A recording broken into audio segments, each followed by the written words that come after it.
tous et bienvenue dans Débat Foot Marseille, l'émission au fighting spirit irlandais assez impressionnant. Programme de cette émission, on va parler de la victoire, en tout cas de la qualification de l'Olympique de Marseille en Coupe de France au tir au but, c'était hier.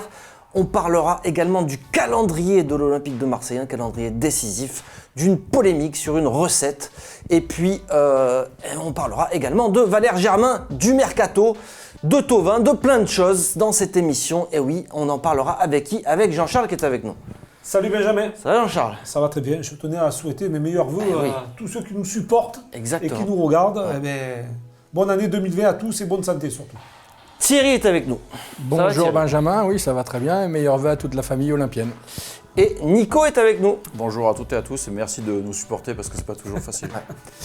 Bonne année à tous évidemment, merci, vous êtes de plus en plus nombreux à nous suivre et ça nous fait beaucoup de bien, c'est vrai, hein, ça nous fait du bien, on est content. Absolument. Ça progresse. Ça progresse, c'est un cadeau d'ailleurs, non ? Et alors, justement, parce qu'on avait offert ce magnifique cadeau, on avait terminé l'année en offrant le maillot, le vrai maillot porté par Dimitri Payet. Voilà. On n'a pas encore fait le paquet cadeau. Nico va s'en charger après l'émission. Il doit l'envoyer. Non, il faut l'envoyer. Donc, c'était le cadeau de fin d'année. Hein. Et bien, on vous propose maintenant, on a un défi pour vous. Voilà. Et un nouveau cadeau à la clé. Tenez, alors enregistrez bien ça. Si jamais on arrive à... j'avais dit combien déjà ? 50 000. Si on arrive à 50 000 abonnés d'ici la fin février, donc on a 2 mois précisément, on vous offrira 2 abonnements en virage pour la saison prochaine. Voilà, super cadeau quand même. 2 abonnements à l'Olympique de Marseille.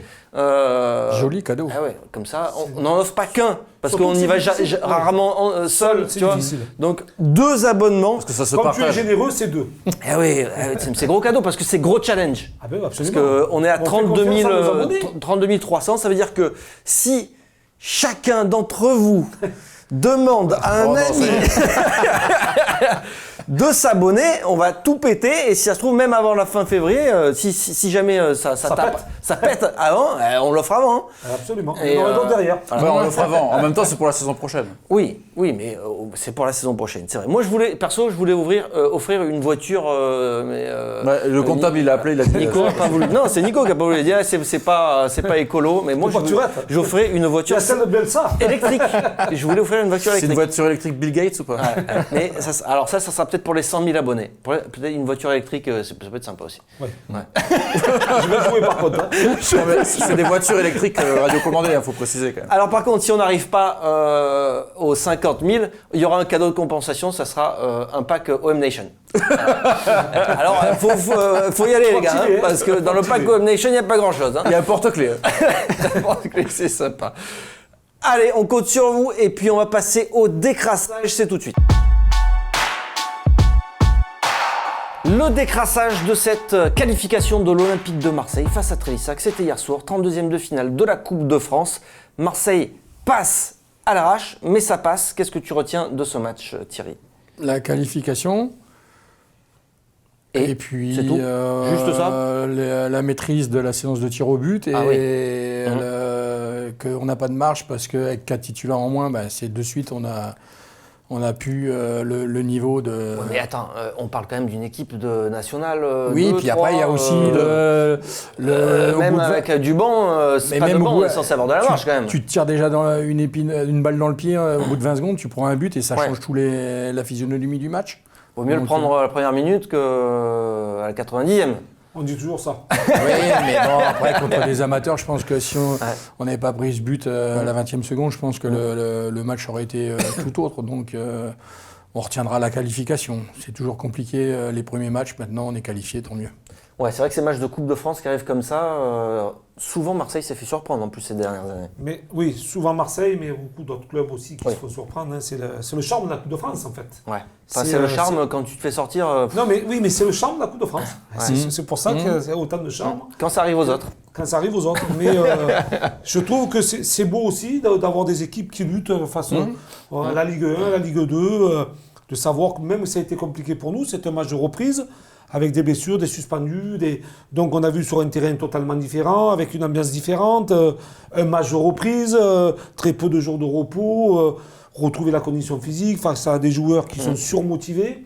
Donc il faut s'attendre à tout ça. Voilà, moi ce que je retiendrai, c'est comme l'a dit Thierry, c'est vrai que c'est la qualification. Maintenant, il va falloir voir le prochain tour. La préparation physique sera différente. On rentrera véritablement dans l'hiver où il fait beaucoup plus froid. Il y a beaucoup de on choses a vraiment du paramètres. mal à se motiver quand on joue une équipe amateur, entre guillemets. C'est pas qu'on a du mal à se motiver, c'est qu'on ne connaît pas la réaction des adversaires, en fait.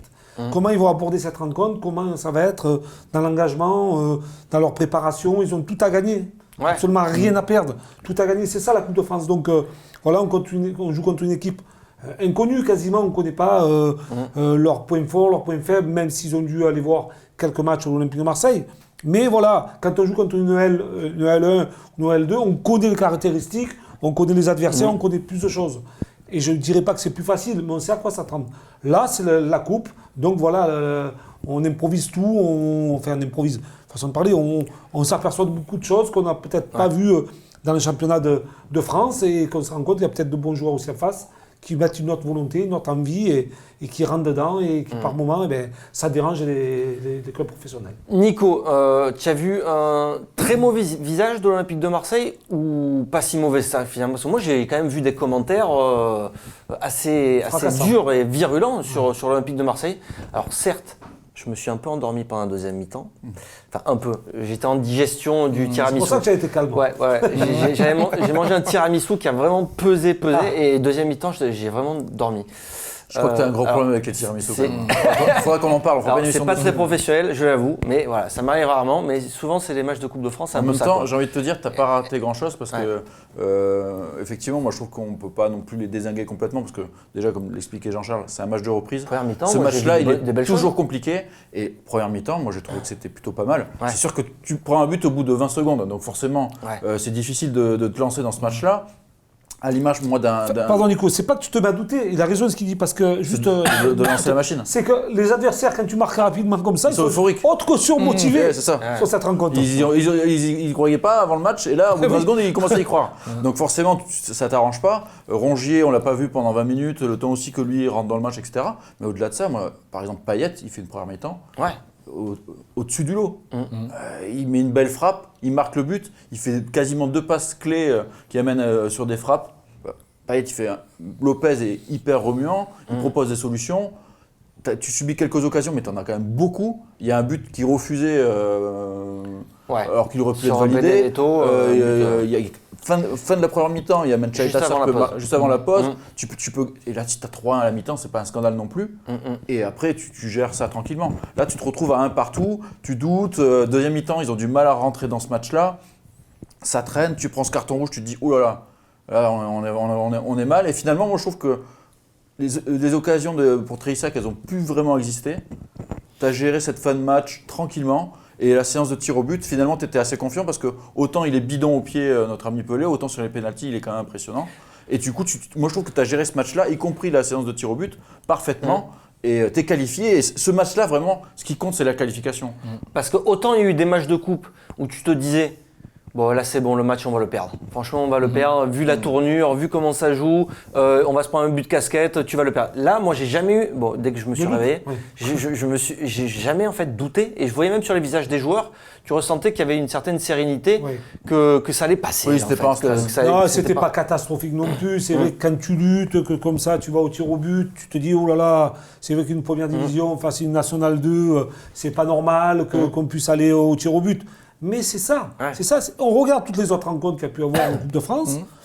Quelle rencontre a été formidable. Bon, après, tu as Lyon qui en a mis 7 et mais voilà, mais parce que si tu marques rapidement dans la rencontre, si tu encaisses pas ce but dans les 20 premières secondes, comme disait Thierry, effectivement, la rencontre peut être tout autre. Parce que même, mais il n'y a pas de grandes rencontres ou de grands, même des clubs de L1 en Coupe de France qui ont fait de belles performances. Il menait 3-0, dans le jeu, remonté à 3-2. Dans le jeu. Thierry, le fait du match, pour toi, il y en a un ou pas est-ce qu'il y a vraiment un truc qui a changé la donne dans cette rencontre-là? Pas spécialement. Après, peut-être le carton rouge là, sur la deuxième faute de Sakai. Je pense que cette expulsion, ça remotive les troupes pour ça remobilise tout le monde. Ça remobilise tout le monde.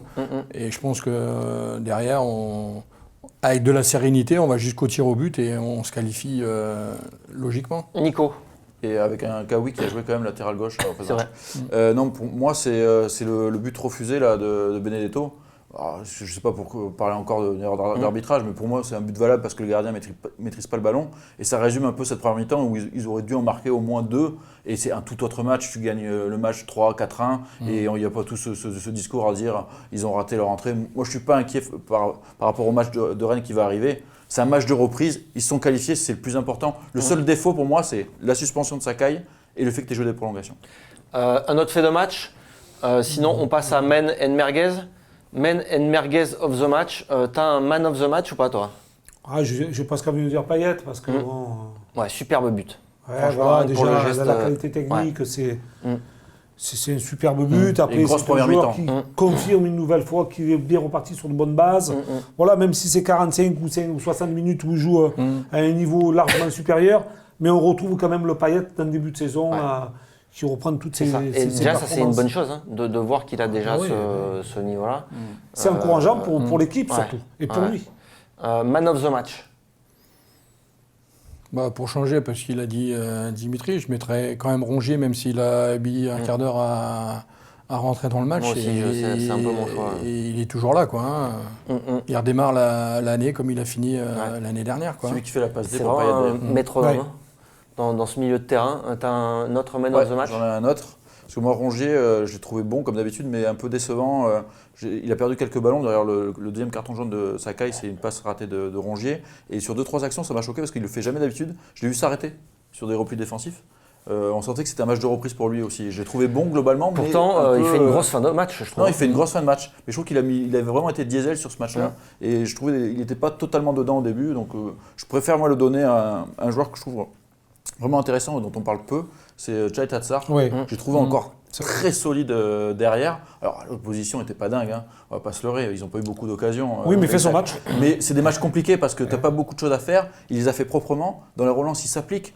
Et on sent surtout une sérénité. Moi, il y a 2 actions qui résument ça, c'est des relances propres, etc. Mais à un moment donné, je crois que c'est en seconde mi-temps, il y a un ballon en profondeur. Il arrive à la lutte avec un entrant là, et c'est limite. Mais là, il s'engage à la Diawara où il découpe le joueur, mais il prend le ballon, mais il le découpe en même temps, on sent qu'il n'hésite plus. Je pense qu'il y a quelques mois de ça, il se serait arrêté, il aurait laissé passer le joueur ou un truc. Là, il y va, il sait qu'il est en premier, il sait que c'est lui qui doit marquer son territoire. Et je pense que ça montre que, en termes de confiance, Chay Tatsar, il est vraiment bien. Merguez of the match. Qui a une merguez à désigner? J'ai pas trop envie de. Non, toi, tu n'es pas d'humeur. Non, mais c'est pas ça, c'est la reprise. C'est difficile pour un joueur quand il y a juste 5 jours de repos ou 6 jours de repos de revenir jouer contre des adversaires que tu connais pas vraiment bien. Si on devait citer quelqu'un, je pense que sur l'erreur, ce ballon en retrait de Sarr, voilà, c'est dommage mais de mettre en difficulté. Sur le match, il ne fait pas que ça, mais il met Pelé en difficulté. Bon, voilà, mais après, en ce début de saison et de reprise. C'est pas non plus. Bon, voilà. Est-ce que tu as une merguez sur ce match? Oui, ça me fait rire. C'est un ailier, je pense, ça merguez. Un ailier droit. Un ailier droit. Un faux ailier droit. Oui. Après, c'est compliqué. C'est Valère Germain. Germain, il apporte pas, même si c'est un match de reprise. Je trouve qu'il doit faire beaucoup plus sur le terrain et apporter. De plus qu'il est plus titulaire dans le 11 type, quoi. Donc, il y aura d'ailleurs un petit débat sur Germain en fin d'émission. Nico, est-ce que tu as une autre merguez? Ah oui, moi j'ai ma merguez géante là. C'est Kevin Strootman. Ah ouais? Non, mais il y a des gens encore qui arrivent à défendre Kevin Strootman. Ouais. C'est pas possible. Ce mec-là, c'est le plus gros salaire du club. La première mi-temps qu'il fait, elle est indigne pour moi. Il est en retard sur les ballons. Il fait 4-5 touches de balle. Il ralentit le jeu. Déjà que lui, il n'est pas rapide, il ralentit le jeu. Il n'est pas au marquage sur un corner. Il assure pas ses passes. Alors oui, il a la mentalité, il a la grinta, jusqu'au bout il se bat, il met son penalty et tout. Mais le niveau de match pour le statut qu'il a, c'est pas possible. Moi, Strootman, je comprends pas. Alors, on va s'arrêter là pour la merguez. Quoique, est-ce que finalement la merguez, ça serait pas le président de l'Olympique de Marseille? En tout cas, pour certains, ça pourrait être lui. On ne sait pas. En tout cas, il a fait une nouvelle saucisse. Voilà, parce qu'il y a cette polémique, la polémique de la recette, qui n'a pas été laissée par l'Olympique de Marseille à Trélissac. Voilà, ça se fait généralement. Le club professionnel laisse la recette du match au club amateur dans son intégralité. Et donc l'Olympique de Marseille s'est exprimé après le match, dès que l'info est sortie. Dès que le président de Treissac a râlé en fait.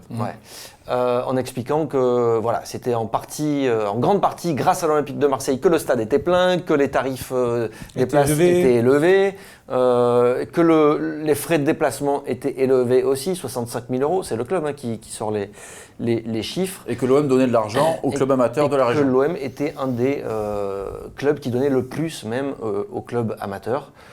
Voilà, c'est pas faux. Hein. Mais est-ce que pour vous, ça manque de classe de ne pas avoir laissé cette recette? C'est une erreur ou pas? Moi, je pense que tous les clubs de L1 laissent leur recette aux petits clubs. Ouais, pas tous. Certains ne le font pas. Hein. La plupart. Et puis, la majorité. La majorité. Oui, la majorité. Clubs, la plupart des cas, on va dire. En grande majorité.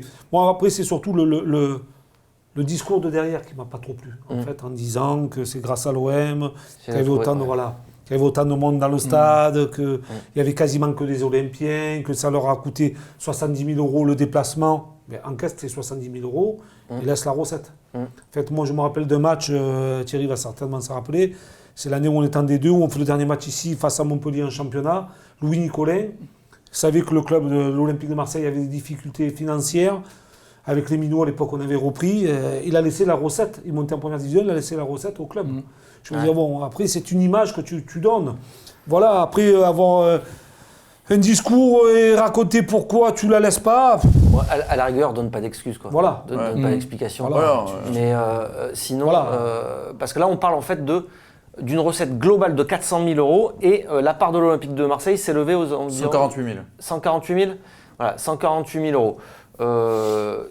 Est-ce que c'est après avoir enlevé la part des... Non, c'est ce que l'OM devait récupérer. Les frais, c'est un problème de l'OM, ça ne concerne pas la recette. Donc c'est 148 000 €. C'est vrai que pour 148 000 €, en fait, hier je faisais un tweet en disant que c'était le salaire de Sertic, mais c'est même pas le salaire de Sertic. Non. Par contre, c'est un bad buzz pour 148 000 €.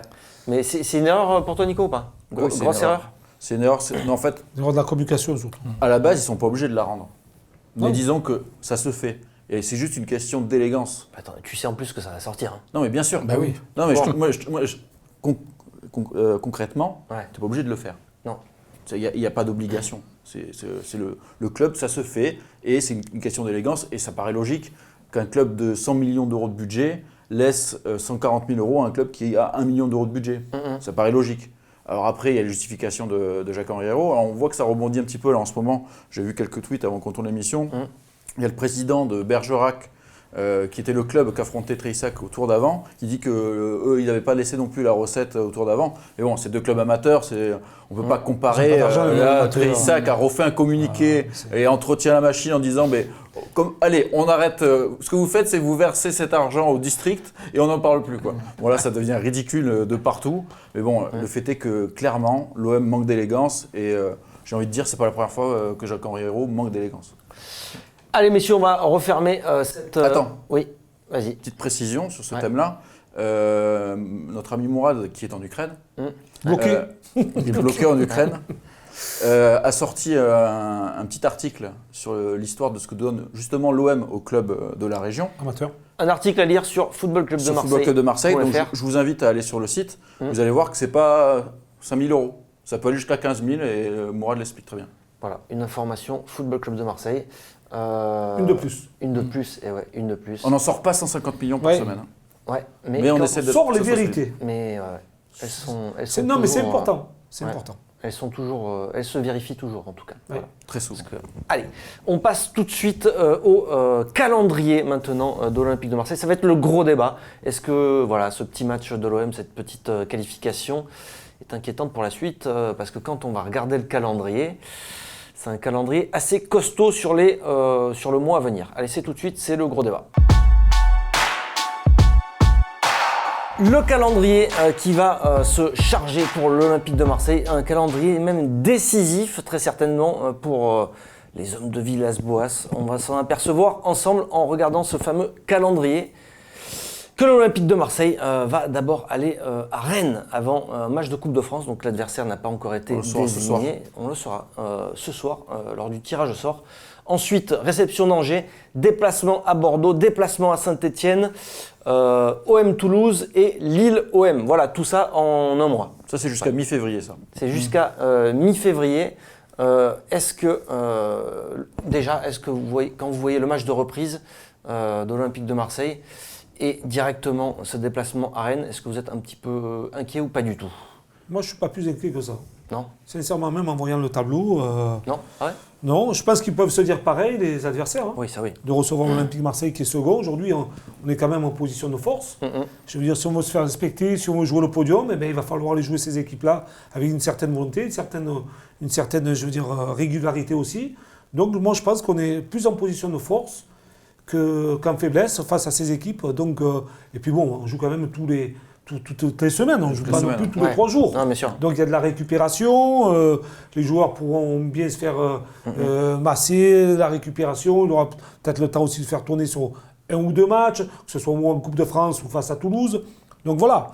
Après, il y a aussi des confrontations directes entre d'autres adversaires directs. C'est ça. Donc moi je ne suis pas inquiet, sincèrement, même si ça reste compliqué, je pense que l'OM sera bien meilleur face à ces équipes-là que face à des équipes peut-être moindres où on prendra, je dirais pas à la légère, mais... Et puis des blocs bas aussi. Voilà, et des blocs bas qui vont essayer de défendre parce qu'ils veulent essayer de se sauver. Là, tout le monde va vouloir jouer le premier rôle en fait. Donc tout le monde va jouer le jeu en se libérant offensivement et en laissant des espaces. Ce match à Rennes, c'est déjà le gros match. Enfin, le gros match. Mais c'est le match de reprise, c'est ça qui est dur. Ouais, mais au-delà de ça, allez, si tu... C'est un match à 6 points. Celui-là, il peut creuser un écart avec un concurrent là qui est direct, hein, parce que Rennes a un match de retard en plus. C'est un match à 6 points, tu le gagnes, tu fais vraiment le grand écart avec tes poursuivants, et puis on rentre dans le money time, là, mi-février, on va savoir si on peut finir sur le podium. Si on passe sans encombre tous ces matchs-là, le podium sera assuré à la fin du mois de février. Il a raison quasiment en fait. Hein, parce que le podium, les matchs que tu as, oui. Tu vas écarter du monde si tu gagnes des matchs. Il se joue là. Tu joues tous les concurrents, Nico. C'est sûr que déjà, ça va commencer par le match. Si tu bats Rennes déjà, Rennes ils sont à 5 points, tu les mets à 8, et ils joueront leur match en retard juste après. Donc déjà, rien que ça va te lancer. C'est hyper important pour lancer. Après moi, je suis du même avis que Jean-Charles. Hein. C'est les autres qui doivent avoir peur parce que l'équipe type de l'OM là avait récupéré Sanson, avait récupéré Amavi, on espère le bon Amavi là, de fin décembre, Mandanda, plus Camara, j'espère au milieu à la place de Strootman. L'équipe elle est solide et à l'extérieur finalement ces équipes là vont être obligées de faire le jeu parce qu'ils sont chez eux devant leurs supporters, il va falloir qu'ils battent l'OM et à mon avis il va y avoir des espaces pour un Benedetto, pour les passes de Payet. Ça peut être intéressant pour parce que même un match nul pour l'OM finalement à Rennes, c'est pas mauvais. Non, bah oui, on prend. Un match nul, il faut le prendre. Ouais. Je pense qu'il va y aller pour la victoire, ça c'est certain. Parce que bon, l'Olympique de Marseille, ils sont restés sur de bonnes dispositions. Mais on ne parle pas de ce match de Coupe de France, parce que tout le monde, c'est la reprise. Mais on reste quand même sur des dispositions assez bonnes face à des adversaires directs. Donc aujourd'hui, ces adversaires-là peuvent se poser la même question que nous. Enfin, Bordeaux, c'est plus un adversaire direct. Hein. Non, c'est pas un adversaire direct, mais c'est le seul match de la saison pour faire un petit point de classement du côté, et voilà, ils y sont pas. On s'aperçoit que c'est plus un adversaire direct. Non, mais ça fait 43 ans qu'on gagne pas. Il l'était au moment où on les a reçus. C'était 3e. Ouais, c'était 3e. Mais le championnat est démentiel par rapport aux petits écarts, mais le fait est que Bordeaux, ça fait 42 ans, je crois que tu n'as pas gagné là-bas. Donc c'est un match un peu symbolique. Et pour les Bordelais, c'est très important de battre l'OM et au moins de ne pas perdre. Donc eux, ils vont se mettre un peu en sang là-bas. Donc c'est pour ça que ça va être un match compliqué. Est-ce que selon vous, si on bat Rennes et qu'on bat Lille, c'est plié? Mais là, tu prends 2 extrémités. Hein. Rennes qui est le premier match et Lille qui est le dernier match de février. Donc, et entre, il y a quand même Bordeaux, il y a Saint-Etienne. T'as de la marge là-haut. Tu as de la marge, oui, mais si tu perds les deux... T'as 7 points déjà, t'as 7 points de Lille. Oui, moi je dis déjà, tu as quand même un coup. Tu vas pas tous les perdre entre quand même. Non, tu as quand même un coup assez important. C'est-à-dire que tu as 7 points d'avance, ça veut dire que c'est quasiment 3 défaites. Quasiment 3 défaites et 3 victoires des autres. Ouais, c'est ça. Donc ça te laisse quand même une marge assez confortable. Donc maintenant, comme tu dis, c'est vrai que si tu bats Rennes et si tu bats Lille, Oui. Tu crées des écarts avec les équipes qui sont là. Oui, mais les écarts, Parce que Lyon, ils sont à 2 points. Lyon, Lyon pas sur notre tableau, donc... Bon, après, Lyon, ils sont capables de faire une série avec... Monaco qui a changé d'entraîneur, ça ne reviendra pas, ils sont à 10 points. Moi, je sais pas. Monaco, ils sont pas loin. Oui. Ils sont à 10 points. Ils sont à 10 points.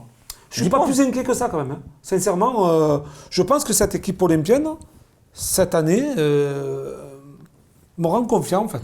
Je ne sais pas, il y a une certaine sérénité, il y a une certaine ambiance qu'on n'avait plus vue depuis un bon nombre d'années, et qu'aujourd'hui, Villas-Boas a redonné joie et envie à son effectif de vouloir gagner des matchs, et surtout d'être tous en concurrence, quoi. Voilà, tout le monde tire vers le haut. Ouais. Par moments, ça tirait vers le bas, mais là, non, tout le monde veut tirer vers le haut. Jean-Charles, il va falloir qu'il confirme, là. Parce que là, ils nous ont montré des belles choses. Mais la confirmation, justement, elle est là. Je suis d'accord. Est-ce que, justement, Nico, si tu perds ce match, est-ce que ça ne peut pas te faire douter ? Ça peut toujours. Parce qu'on le sait, il y a un côté mental, mais on connaît aussi l'effectif court de cet OM. Et on l'a vu quand Payet était suspendu, l'équipe n'était pas du tout pareille. Et si tu perds un ou deux joueurs clés, t'as pas suffisamment de... Et ça peut changer les choses. Donc vu que tu as quand même cette épée de Damoclès au-dessus de la tête, il vaut mieux que tu engranges un maximum de points. Et au moins faire match nul à Rennes, je pense que c'est vraiment très important pour relancer la seconde partie de saison. Alors toi, tu parlais de perdre des joueurs, mais il y a des joueurs qui vont plutôt revenir. Alors, il y a Sakai qui est suspendu déjà pour le match de Rennes. Et ça, c'est pas forcément une bonne nouvelle quand on voit le match de Sarr en Coupe de France. Ça va redistribuer quelques cartes. De toute façon, de ne pas avoir Sakai... ça va mettre Sarr à droite, et puis Amavi à gauche. Titulaire, de toute façon. Oui. Mais ça veut dire qui mettre... Voilà, on en parlera de la compo jeudi, mais voilà, ça redistribue puisque ça redescend. Mais vu le match de Germain, ça peut être Radonjic. Par contre, il y a des retours. Et ça, c'est plutôt une bonne nouvelle. Très certainement le retour de Mandanda qui était blessé, qui a été ménagé pour ce match-là. Il y a Sanson également qui était ménagé. Il y a Camara également.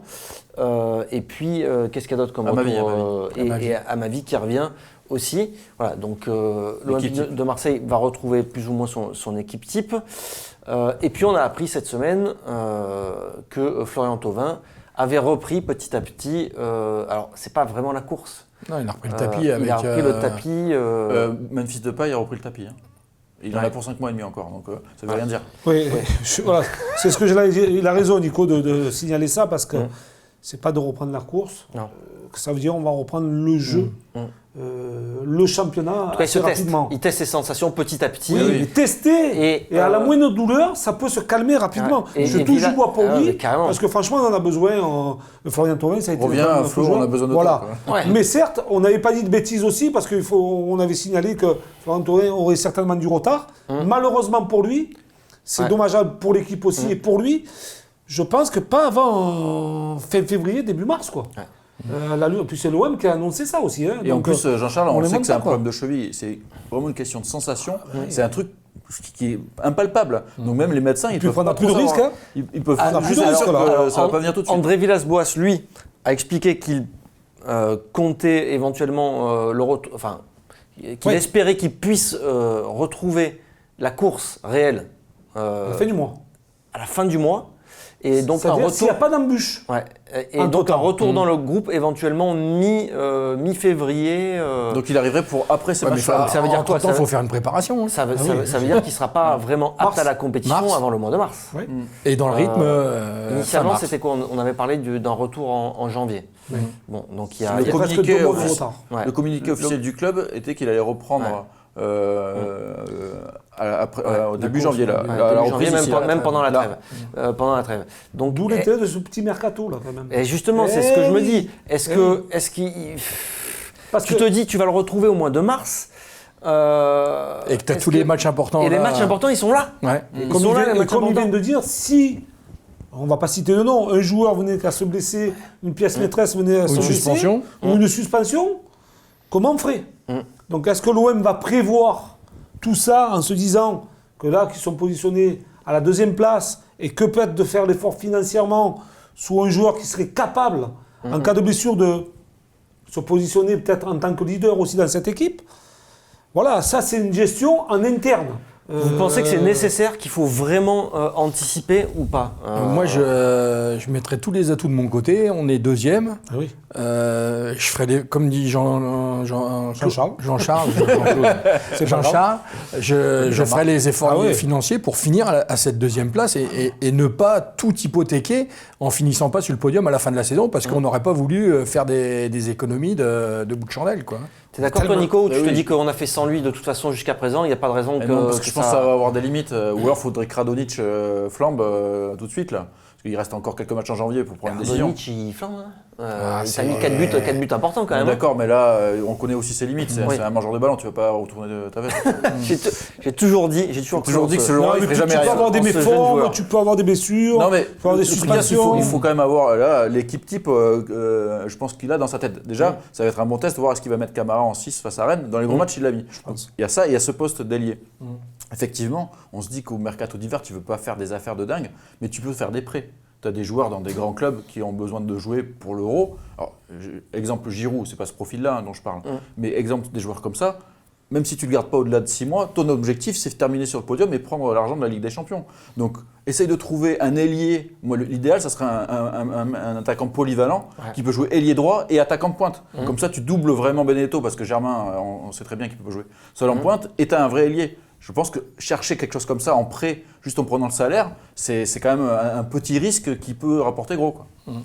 Alors, messieurs, justement, ça va nous amener tout droit vers le petit débat. Et un petit débat qui concerne un attaquant, Valère Germain, qui justement, lui, est trimballé tantôt côté droit. Tantôt sur le banc. Tantôt sur le banc. Non, mais il joue aussi de temps en temps dans l'axe quand Benedetto n'est pas là. C'est rare. Oui, c'est vrai. Alors, on parle juste, je vais lancer le jingle. Oui. Le jingle, c'est le jingle petit débat, c'est maintenant. Valère Germain, pourquoi on en parle? Parce que la presse en a parlé surtout. Oui. Même le journal de l'équipe, pendant les fêtes, expliquait que Valère Germain était suivi par des clubs de Ligue 1. Et puis il y a un nom de club qui est sorti récemment, c'est Nantes. C'est pas la première fois qu'il sort. C'est pas la première fois. Est-ce que vous imaginez un départ de Valère Germain au mercato estival? Je vois que toi tu dis non. Hivernal, là, au mercato hivernal. Au mercato hivernal, non. Puis Nantes n'a pas les moyens de se payer Valère Germain. C'est pas plus compliqué que ça, quoi. C'est vrai? C'est simple. Le plus gros salaire à Nantes, je crois que c'est 80 000 €. Donc je vois mal Valère Germain. Je crois que le mec qu'il avait pris en Belgique, je crois qu'il touche plus que ça. Ça tourne autour de 120. Ouais. Mais bon, Germain c'est 330, je crois. 330. Ouais, donc. Non, moi je pense que ça va être une difficulté déjà pour l'OM de pouvoir le placer en France. Ou alors il faut le prêter en prenant. Ou alors il y a peut-être Nice avec le milliardaire qui vient d'arriver où il avait fait de belles saisons, sait-on jamais. Ou peut-être Monaco. Mais Monaco et Ben Yedder, ça me complique un peu la chose. Il n'y a pas que Ben Yedder. Voilà, donc il y en a beaucoup plus. Plutôt du côté de Nice. Maintenant, du côté de Nantes, financièrement, je pense que ça bloquerait. Ça voudrait dire qu'entre-temps, si tu libères Germain, il va falloir que tu aies quelqu'un à récupérer rapidement derrière. Parce que vous parliez d'un prêt, c'est ça? Moi je disais. Ce serait plutôt un transfert, non? Il faudrait plutôt essayer de le transférer. Il est sous contrat jusqu'en 2021. Donc ça veut dire qu'en juin, il n'aura plus qu'un an de contrat. Donc effectivement, il va falloir penser à un transfert.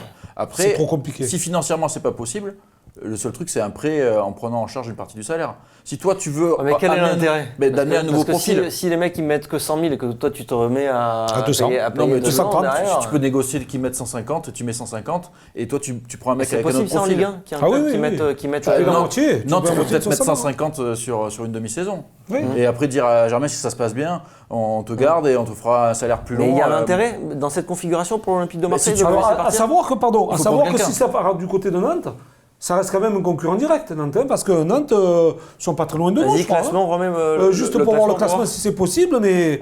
Ils sont là. Voilà. Ils sont là. Ils ont quand même à 9 points. Oui, mais c'est 3 matchs. Ouais, d'accord. Ça va vite avec la victoire. On parlait d'autres. Bon, Jean-Charles, tu peux pas calculer comme ça avec Nantes. Non, je suis d'accord avec toi. Mais ça reste quand même un club qui est positionné juste derrière nous. Est-ce que tu crois que Germain, c'est vraiment les renforcer finalement? Moi, je pense que c'est un joueur qui a beaucoup de qualité. Non, je sais, c'était une boutade. Moi, j'aime beaucoup Germain. Après, voilà. Il colle pas au système de jeu. Voilà, il va pas dans le système. Tu penses qu'on arrive quand même à la fin de l'aventure pour lui? Donc, on l'a dit, fin de contrat 2021. Jusque-là, il n'a pas gagné sa place vraiment non. de Marseille. Mais il a toujours marqué. Alors qu'il a des qualités, c'est vrai. Cette année, mais il a toujours marqué, quoi. Ouais. Donc ça peut être un joueur qui est et pour lui, une valeur marchande. Alors lui a expliqué juste après le match contre Trélissac que il y avait rien du tout. Mais oui, mais il va pas le dire. Il comprenait pas d'où ça venait. Il pourrait éventuellement ouvrir la porte. Et que le staff comptait sur lui. Que le staff comptait sur lui, qui était là et bien là. C'est la langue logique de que le staff compte sur lui. Moi je le trouve très intelligent en fait dans son discours, puisque il n'est pas là à vouloir allumer les mèches ou à dire quoi que ce soit.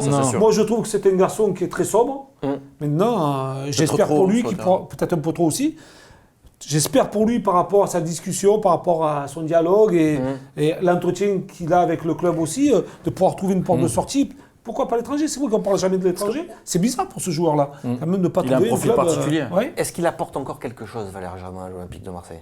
Le problème, c'est le système de jeu dans lequel joue Villas-Boas. Dans ce 4-3-3, on l'a bien vu. Soit il joue à la place de Beneteau quand Beneteau n'est pas là, et on sait très bien qu'il n'est pas bon à ce poste-là parce qu'on ne le trouve pas. C'est pas un 9, on ne le trouve pas, il n'existe pas. Soit il joue en faux ailier, ça avait un petit peu marché sur quelques matchs en début de saison, mais ça reste insuffisant parce qu'il n'a pas la vitesse pour déborder, il ne centre pas beaucoup, donc il va plutôt s'intégrer il va se décaler, il va faire les efforts défensifs, mais c'est insuffisant. Donc dans le système de jeu de Villas-Boas, c'est très compliqué. Le seul truc, c'est quand Villas-Boas a, je sais pas quoi, 2 fois un quart d'heure joué avec 2 attaquants de pointe, et là il tournait autour de Benedetto, là c'est intéressant. Mais bon, il le fait trop peu sur la saison pour que Germain il a un tel intérêt, surtout avec un tel salaire. Et je pense que du coup, même pour lui, pour sa carrière, il faut qu'il aille dans un club où ça joue avec 2 attaquants. Parce que c'est là où il a été bon, avec Mbappé, avec Falcao, avec Ben Arfa. C'est là où Germain Parce que ça lui suffit a été bon. Je vois quelques matchs comme ça. Non, moi je pense qu'après, le salaire, ça joue. Après, voilà, c'est ce que j'allais dire. Est-ce que lui peut s'asseoir sur 1 an et demi d'un tel contrat? Parce que ce contrat-là, il le retrouvera ailleurs. Oui, il peut trouver ailleurs un exemple à 200 000, mais en signant 4 ans ailleurs. Ouais, c'est ça. Voilà, il récupère sur les années, en fait. On a fait l'OM avec Payet. Voilà. Donc, voilà, mais après, est-ce qu'il y a des clubs qui sont capables de le faire signer aujourd'hui? Il n'y en a 4 pas beaucoup. Saisons, quand il avait 29 ans. 29 ans. Voilà, tu mises sur 4 saisons, quoi. Je veux dire, à 200 000. À 200 000 euros. Est-ce qu'il a envie d'aller en Turquie? Il n'y en a pas des masses, hein? Ben non, je suis pas sûr qu'il a envie d'aller. Je pense que c'est un garçon qui est bien cadré, qui est bien canalisé, qui fait pas tout et n'importe quoi. Donc voilà, et après il a signé un contrat. Hein. Je veux dire, le joueur, il est là, il a signé son contrat, voilà, et il n'a pas mis un calibre sur la tempe du président, en tout cas, quoi que ce soit. Quoi. Pour l'Olympique de Marseille, voir partir Germain en prêt ou en transfert et récupérer un attaquant, ça serait une belle opération. Pour moi, oui. Tu redynamises ton groupe. Là. Alors, on parle par exemple de Kadewere. Du Havre. Kadewere. Je prononce bien ou pas? C'est ça. Voilà. Tino, c'est ça? Tino Kadewere. C'est le meilleur buteur de Ligue 2. 17 buts. Et avec Paul Le Guen comme entraîneur. Non, mais attention. On en a parlé, nous, de ce joueur. Enfin, pas moi personnellement. C'est vrai. Dans l'émission le JCDB, interview avec Joël Cantona qui en parlait, qui disait qu'il faut le surveiller et ça serait un joueur à prendre rapidement. Il ne s'était pas trompé, Joël. Effectivement, ce joueur-là marque beaucoup de buts et ça serait peut-être un profil intéressant pour l'Olympique de Marseille. Qui a une cote de 12 millions d'euros à peu près. Attends, alors c'est un peu les reines du shopping là qu'on fait comme. C'est Daily Mail.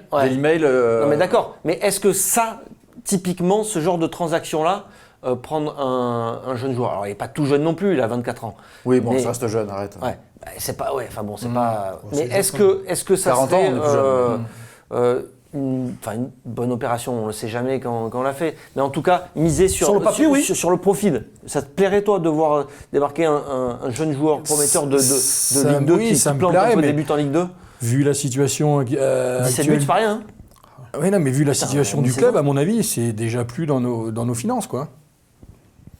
Ah ouais, mais bon, de toute façon, c'est un investissement, tu disais, pour aller chercher la Ligue des Champions aussi. Mais oui, mais bon, est-ce qu'on est capable de le faire ajouter est-ce qu'il faut miser 12 millions d'euros pour aller chercher la Ligue des Champions, sachant que si le joueur il n'a pas vraiment le niveau, tu vas te retrouver avec lui pour jouer la Ligue des Champions. Ouais, mais alors attends Nico, juste pour répondre à ce que tu dis, c'est vrai que tu as raison. Mettre 12 millions sur un joueur qui joue en L2, qui marque 17 buts, il est promoteur. Surtout l'hiver.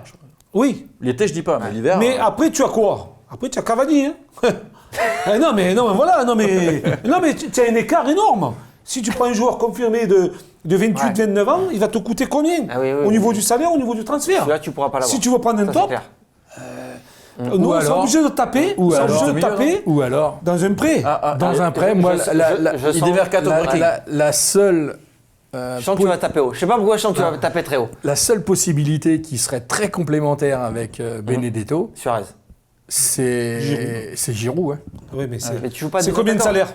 Il joue pas à 2 attaquants. Non, mais c'est combien de salaire? Non, mais c'est pour ça que je te parle. Moi, je parle de la complémentarité. Il faut regarder ça aussi, parce que si tu prends un attaquant qui n'est pas complémentaire avec Benedetto c'est 2 attaquants d'axe. Il va pas jouer à 2 attaquants comme Villas-Boas. Non, il faut prendre un homme de couloir. Il faut mettre un homme de couloir. Mais soit tu prends ça, soit tu prends un jeune qui joue. Soit tu prends Carrasco. Non, mais non, mais voilà, non, mais tu vois ce que je veux dire, voilà. Une doublure. Moi, je pense que tu prends Carrasco, c'est te renforcer. C'est te renforcer offensivement. C'est un joueur de couloir qui est capable de jouer à droite, à gauche. En Chine, qui est capable de jouer. Il veut partir de Chine. Mais bon, après c'est des salaires. Et au niveau du comportement, a priori, c'est pas non plus. Ouais, mais Nico, l'équilibre de ton groupe, c'est important, Jean-Charles. Il y a tellement de paramètres. Que ce soit salaire, que ce soit transfert, que ce soit la durée, que ce soit dans la complémentarité avec Benedetto, que ce soit après dans l'efficacité, dans le style de jeu. Là, tu tapes dans des joueurs confirmés quand même. Juste pour revenir au débat là, sur Germain, il faut quand même préciser que même si on voit ses limites là, par rapport au système de jeu, etc., c'est un mec, comme disait Jean-Charles, il fait pas de vagues. Et quand il limite dans nos dispositions, c'est quand même un mec qui a des qualités. C'est un mec qui se bat sur un terrain, qui sent le jeu, qui a un super timing de la tête, qui peut être efficace quand il est en confiance. Après, là, c'est compliqué pour lui. Il joue pas beaucoup, il n'est pas en confiance. Il faut aussi souligner tout ça. Qui peut marquer des buts importants quand il rentre en cours de match et que ça joue à 2 attaquants, que tu as besoin de pousser à 2 attaquants. C'est un mec qui peut dépanner à plein de postes, qui est très pote avec plein d'autres gars du groupe. C'est ça qui joue. Est-ce que tu déséquilibres ça? Je pense que si tu dois prêter Germain pour prendre quelqu'un d'autre, il faut être sûr de ce que tu vas prendre derrière, un minimum. Parce que sinon, tu vas déséquilibrer ton groupe et prendre un risque pour rien, quoi. Allez messieurs, on s'arrête là pour ce débat foot Marseille. N'oubliez pas, les 2 places. Oh là là. N'oubliez pas, gros défi, très gros défi. Mais bon, c'est jouable. Il faut le rappeler. C'est le FCM Challenge. Ouais, là c'est gros challenge. Mais à la clé, il y a 2 abonnements en virage pour la saison prochaine. Magnifique. Donc voilà. Sud ou nord? Voilà.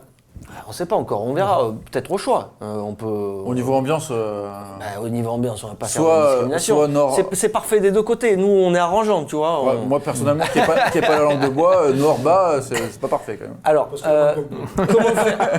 Alors, c'est très simple, si on dépasse les 50 000, allez 50 000, allez, on va dire 49 500, on sera cool je pense. Ne commencez pas. 49 500, on sera cool, on va pas non plus, tu vois, à 500 près. C'est une année Big Sextile ou pas? Il y en a 29 jours en février ou pas?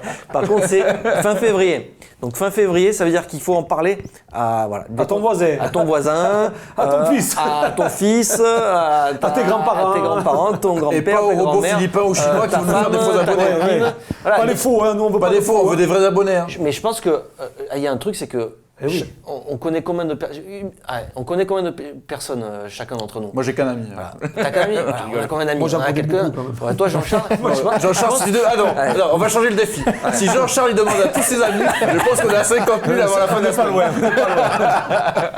En fait, ça repose que sur toi ce défi. Je vais lancer un message sur Facebook. C'est le JCDB Challenge. Tu peux faire. On va le faire. Tu peux envoyer un message à tous mes amis. À tous mes amis. Et à tout mon quartier déjà. Voilà. Donc, reprenons le fil conducteur. Si chacun demande à un ami de s'abonner, voilà, c'est bon, ça y est, fin février, 2 abonnements, c'est cadeau. Et après, on verra pour les 100 000 après. On peut pas tromper les 100 000 personnes. Moi, je te dis, une voiture électrique. Arrête. Allez, messieurs, à très bientôt sur Football Club de Marseille. Ciao, ciao. Et bonne année.